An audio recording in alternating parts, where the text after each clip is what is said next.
In this video, we take a brief look at the history behind Universal Design for Learning, or UDL.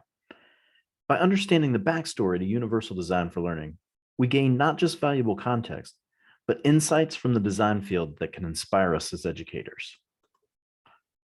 Today, when you move through public spaces such as city streets or the campuses on which we teach and learn, you're likely to find features that you might call accessible, such as curb cuts or ramps for wheelchair access, push button or automatic doors, or elevators. But these features are relatively recent innovations.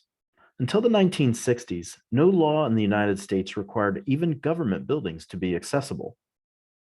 Along with that era's push for civil rights, disability activists and advocates continue to push for greater access to public spaces and to design buildings, sidewalks, and entryways with accessibility in mind from the beginning. Increasingly, designers of buildings, tools, and objects began to realize the power of considering access and usability from the outset, rather than simply retrofitting existing designs. One such designer, Ron Mace, an architect and wheelchair user from North Carolina, coined the term universal design to encompass this approach. To Mace, this approach meant that places, tools, and systems would be, quote, usable by all people to the greatest extent possible without the need for adaptation of specialized design. By designing in ways that address the needs of those previously unserved, barriers would be removed for those needing accessibility while benefiting all users.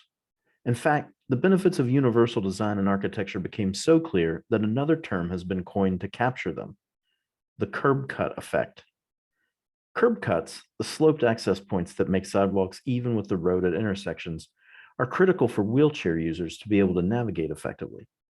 But they provide benefits to a wide range of others as well: walkers who are visually impaired, those with mobility issues, those pushing strollers or rolling luggage, delivery people, wheeling hand trucks, and those using wheeled transportation such as bikes, scooters, or even skateboards.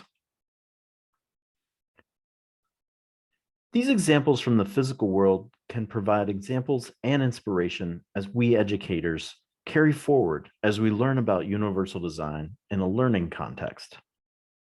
For example, by installing doors with handles rather than traditional rounded doorknobs, those without hands or the use of their fingers can now easily open doors that would otherwise be practically impossible or that might require some kind of specialized device. But these door handles also make it easier for those with arthritis, for those with injuries, such as a broken arm, or those who are simply trying to open the door with their hands full of groceries. Automatic sink faucets have similar benefits to users, but they also save water. And risers placed below the washer and dryer are critical for those unable to bend down due to age or wheelchair use, but they also prevent strain for all users, not to mention making it easier to find that last sock.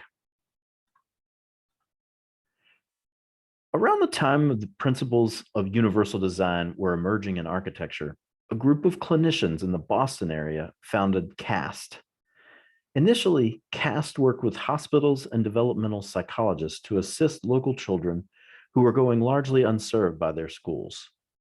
Students with physical challenges such as cerebral palsy, or sometimes cognitive challenges such as dyslexia. The emergence of personal computers at this time, such as the Apple computer, gave these specialists hope that new technologies could assist students in gaining access to education and overcoming barriers to their learning. Their first major product, an electronic book, sold well and helped not just students with diagnosed learning disabilities, but showed gains in comprehension and engagement for a broad range of students. When an architect on the CAST board mentioned that their electronic book seemed to her like an example of universal design, the phrase helped them articulate an idea that was becoming increasingly clear to them.